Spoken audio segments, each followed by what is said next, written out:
Buenos días, bienvenidos de nuevo a este tiempo devocional, Tu Palabra para Encontrar el Camino. Hoy es 17 de febrero del 2023 y vamos a continuar con la lectura de la Biblia en un año, con el libro de Números, capítulo 35, del 6 al 34, y Hechos de los Apóstoles, capítulo 17. Números 35, del 6 al 34, y Hechos, capítulo 17.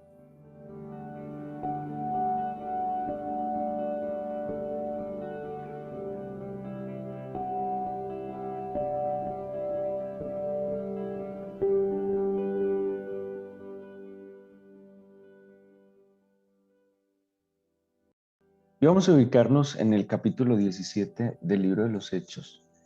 Como mencionaba días atrás, el camino de la libertad en la fe tiene como dos momentos. Uno, cuando cada uno está caminando hacia la libertad, cuando cada uno encuentra al Señor, o más bien el Señor nos encuentra a nosotros y nos permite a través de su espíritu ir caminando hacia la libertad. En ese proceso, las luchas son más con nosotros mismos, con nuestras tradiciones, con nuestras estructuras mentales.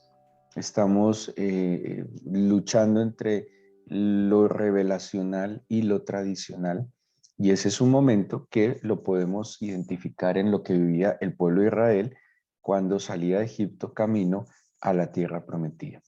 Es un momento, es una etapa en la vida donde se experimenta como el pueblo de Israel, provisión, protección, instrucción, compañía, mucha paciencia de parte del Señor. Pero hay otro momento que es lo que estamos viendo en el libro de los Hechos de los Apóstoles, y es cuando he experimentado libertad, cuando he podido llegar a esa tierra que fluye leche y miel, cuando he podido disfrutar de la mesa que el Señor ha puesto delante de nosotros, cuando sabemos y experimentamos completamente la libertad eh, que nos ha dado nuestro Señor Jesucristo. Entonces ya nuestro camino de la libertad es ir por otros, ayudar a otros, orientar a otros, guiar a otros a que estén en ese camino de la libertad. Por ejemplo, Moisés experimentó libertad cuando sale de Egipto. Moisés, cuando se va a vivir a Madián, en el desierto, él experimenta libertad, tenía una labor tranquila, se había organizado, era libre de, de las creencias egipcias, libre del yugo egipcio.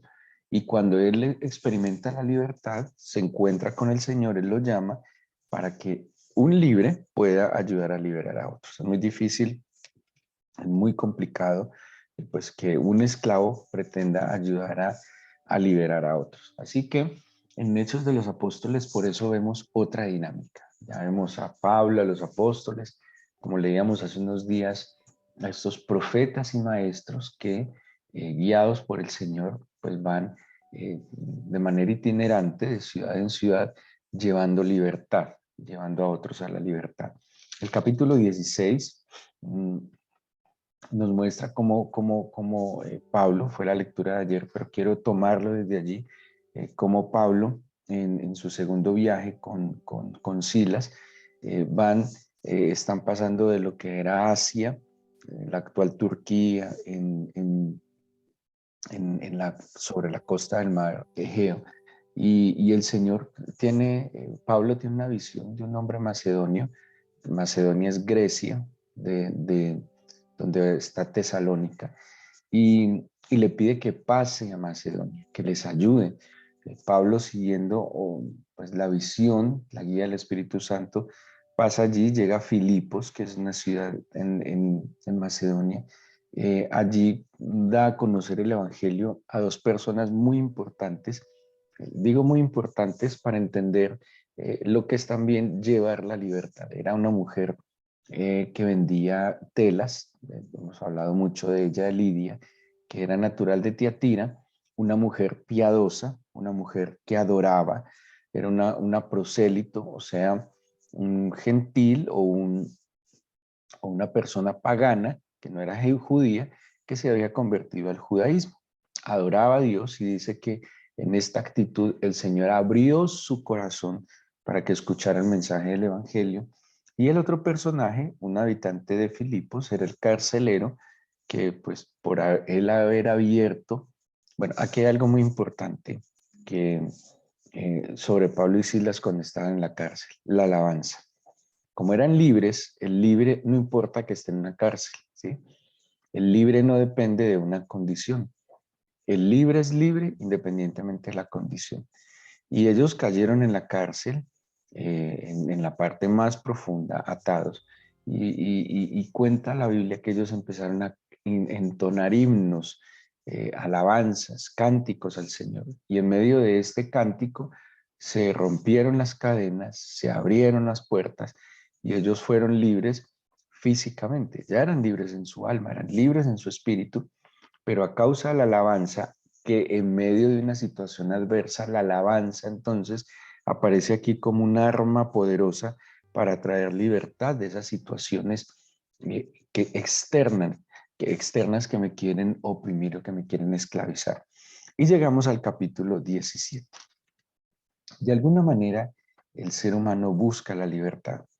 De alguna manera, todos estamos buscando, o el ser humano en general, está buscando alcanzar la libertad.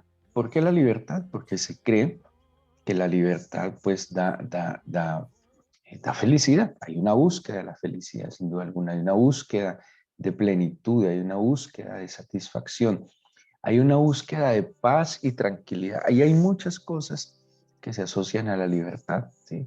Libertad implica estar tranquilos, estar en paz. Libertad implica podernos de alguna manera mover, ¿sí? En tranquilidad. Y Pablo llega en todo este caminar y se va a encontrar con personas que, que creen tener libertad o que están también buscando la libertad. Y él como es libre y está en el camino guiando a otros, pues se va a encontrar con personas que pues él tiene el anhelo, él tiene el llamado, él entiende que si de gracia ha recibido, de gracia debe dar, que esa es una característica esencial de aquel que recibe y que está en el Evangelio. Entiende que es fruto de la gracia y del amor del Señor, entiende que los ojos del Señor se pusieron sobre él y que pudo reconocer y aceptar aquella obra de amor eterna que fue la cruz. Y por eso en esa misma reacción a la gratitud busca, pretende que otros conozcan lo mismo, ¿sí? Por eso es muy extraño un cristiano que experimente libertad y no pretenda y no procure que su familia llegue a los pies del Señor.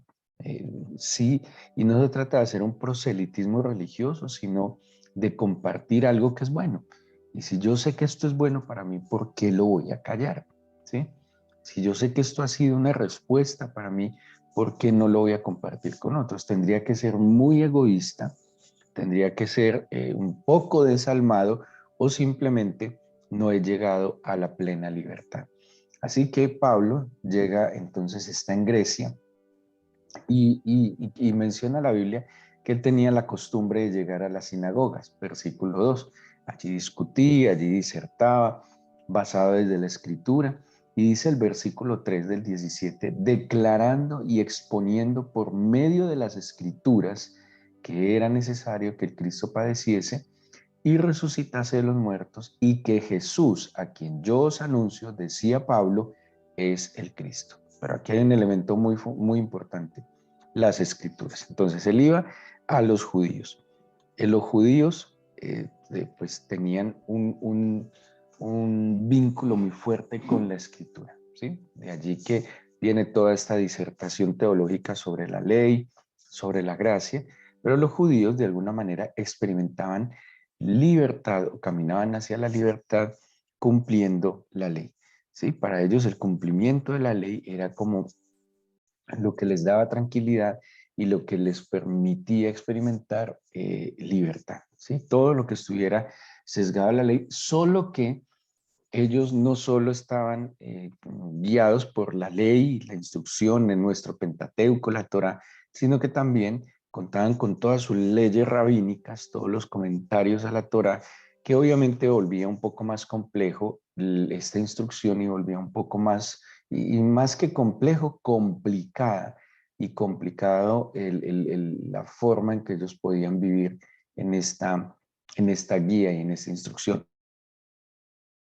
Así que Pablo se encuentra con ellos, dice versículo 5, los judíos que no creían, bueno, muchos sí creían y se convertían, otros que no creían, teniendo celos, tomaron consigo algunos ociosos hombres malos y juntando una turba, alborotaron la ciudad y y asaltando la casa de Jasón, procuraron sacarle. Pero no hallándolos, trajeron a Jasón y a algunos hermanos ante las autoridades de la ciudad, gritando, estos que trastornan el mundo entero también han venido acá. Mire, mire, aquí hay una diferencia muy particular. Ellos dice que alborotan, de hecho en el versículo 8 dice que los judíos están alborotando al pueblo, ¿sí? Y cuando ellos están, ahí viene una palabra que es tarazó, y ese alborotar es agitar, sacudir de un lado para otro, molestar. ¿Sí? Ellos eran unos agitadores. Y ellos instaban al pueblo, alborotaban al pueblo, dice incluso con engaños, dice que trajeron hombres malos, mal hablados, para ponerse en contra de Pablo y de los cristianos. Estaban afectando la armonía de este entorno social. Pero cuando hablan de ellos, de los cristianos, dice que ellos que trastornan el mundo, griego anastato. Y este anastato quiere decir cambiar de posición, darle la vuelta a algo. Entonces, si analizamos, cuando yo estoy en la libertad, soy un transformador del mundo. ¿Sí? Ese trastornar el mundo implicaría transformar, porque es cambiar de posición, es darle la vuelta a algo. Pero cuando yo estoy en esclavitud, lleno de celos, ¿sí? Por esos celos, yo lo que estoy haciendo es alborotando el mundo, o sea, agitándolo, sacudiéndolo de un lado para otro, molestando. Es muy diferente trastornar que alborotar. Es muy diferente transformar, cambiar de posición, darle la vuelta a algo, y otra cosa muy diferente es agitar. El esclavo agita, molesta, fastidia, inquieta, pero el libre está transformando.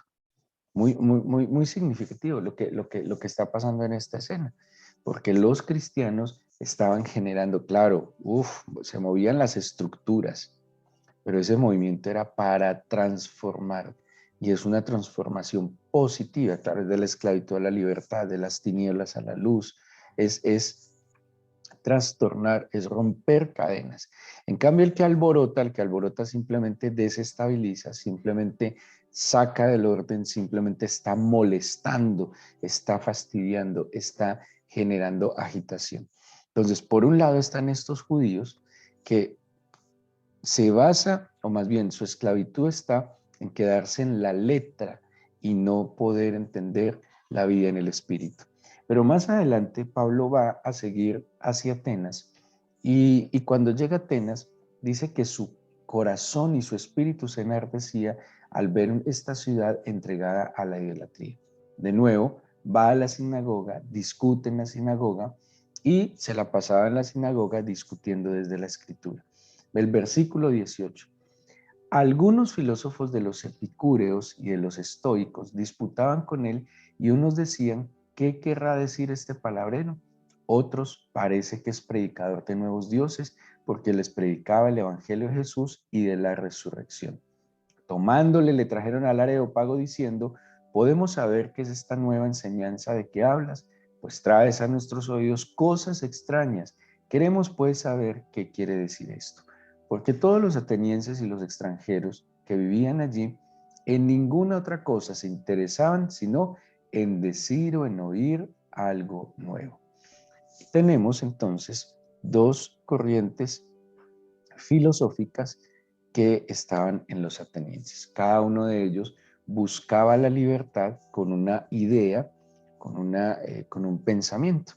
Los estoicos, por ejemplo, experimentaban y buscaban alcanzar la libertad siendo indiferentes a las comodidades materiales y siendo guiados por la virtud de la razón.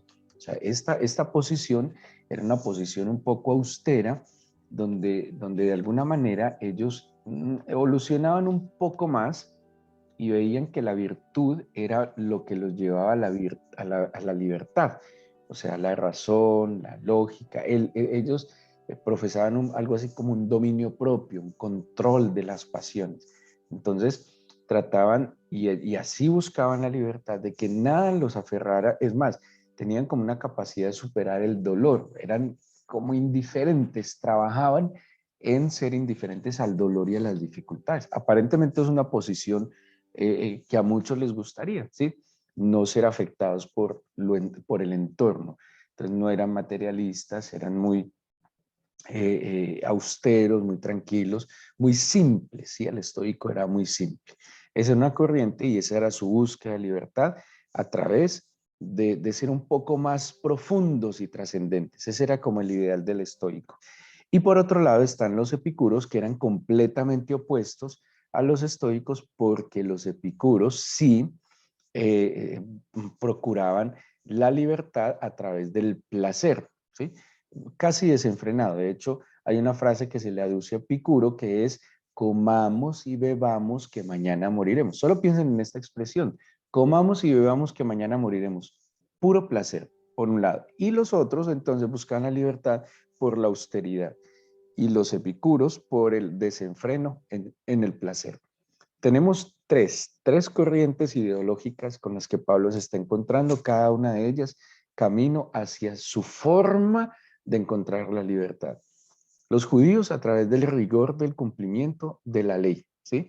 En esa ley caían en orgullo, en soberbia, en altivez, ese celo que vimos ahí, y ese celo los llevaba a alborotar al pueblo, o sea, a molestar, a fastidiar y agitar. Por otro lado, tenemos los estoicos, que buscaban alcanzar la libertad por medio de la austeridad, la vida simple, la vida sencilla, una vida sin complicaciones aparentemente. Y por otro lado tenemos a los epicuros, que era un desenfreno y era una búsqueda absoluta de la libertad por medio del placer. Y en el mundo de hoy podemos tener estos tres tipos de grupos de personas que pretenden o creen estar en la libertad. Pero los judíos terminaban siendo esclavos, ¿sí? de lo que había sido dado para libertad, terminan siendo esclavos. Los estoicos, pues imagínense, pues yo creo que tampoco sea muy agradable abstraerse del mundo, ¿sí? O sea, simplemente, no, hagámonos, vivamos aislados y más bien pensemos, filosofemos, analicemos y tratemos de huir. Era como una manera de huir de lo que les generara dolor y sufrimiento. Y el epicuro, ese desenfreno completamente opuesto, pues comamos, bebamos, mañana moriremos, pero disfrutemos hoy. De esto solo están pensando en el presente, en el placer que pueda generarles el presente. Y aparece otro grupo que es el que representa a Pablo y Silas, y es el cristianismo.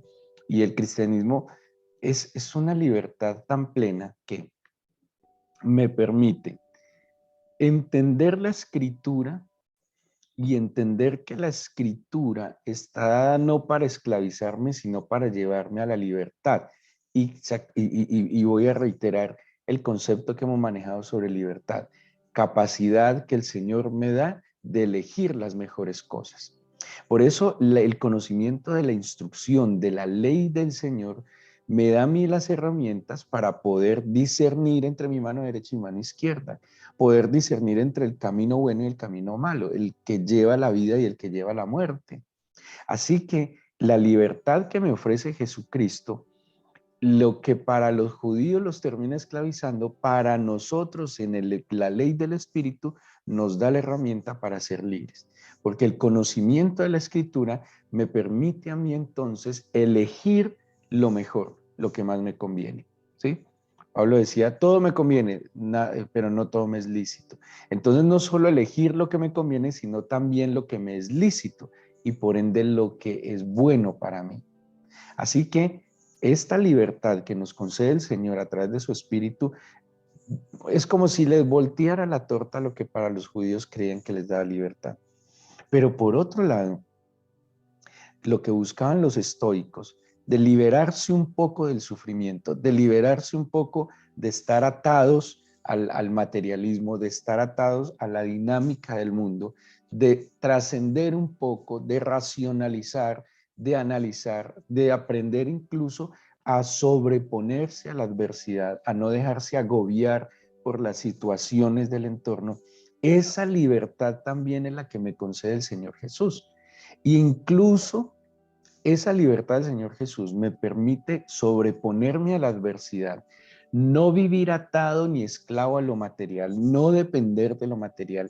Mi vida y mi felicidad no está atada a lo que tengo, a lo que poseo, a lo que hago, está ligada a lo que yo soy, pero también me permite esa libertad que me dio mi Señor disfrutar en santidad, en rectitud y en verdad, aún lo que el mundo pone delante de mí. ¿Por qué?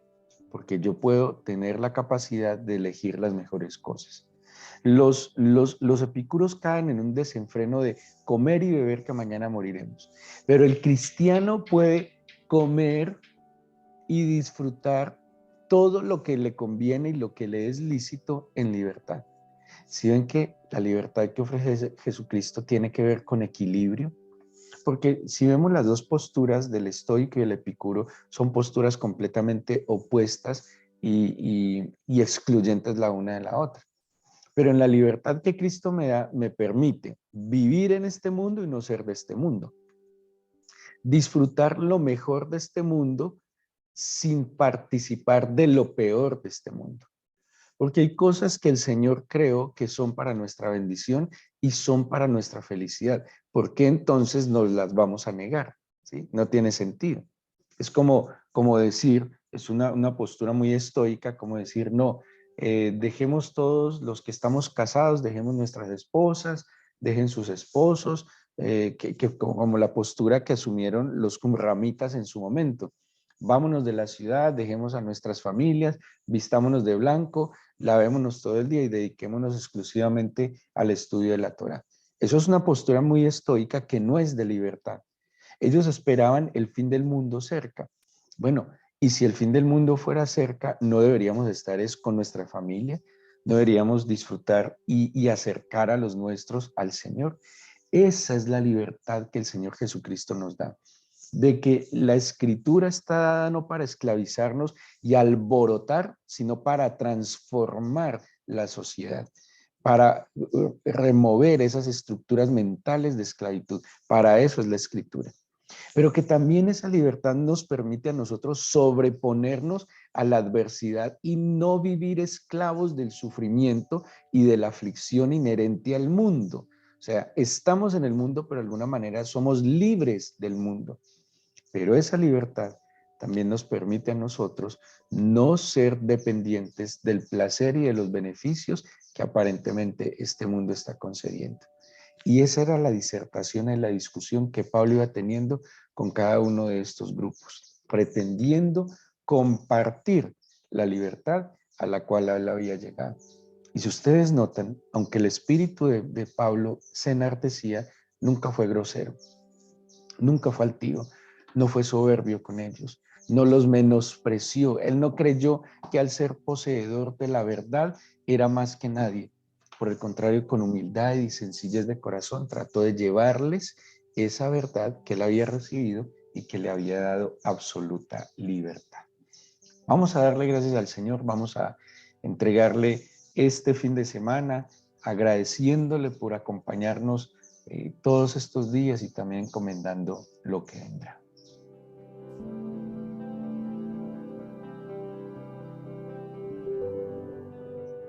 Muchas gracias por este nuevo día, mi Señor, y por todo lo que esta semana nos has concedido. Gracias, amado, por tu provisión, tu protección y por cada cosa buena que vino a nuestra mente y corazón. Gracias por la enseñanza de tu palabra, pero también por lo que a cada momento nos enseñes.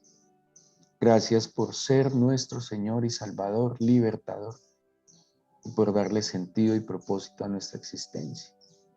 Yo te quiero presentar este fin de semana, pedirte que nos acompañes, que nos permitas descansar, compartir en familia, pero también congregarnos como nos exhorta la Escritura.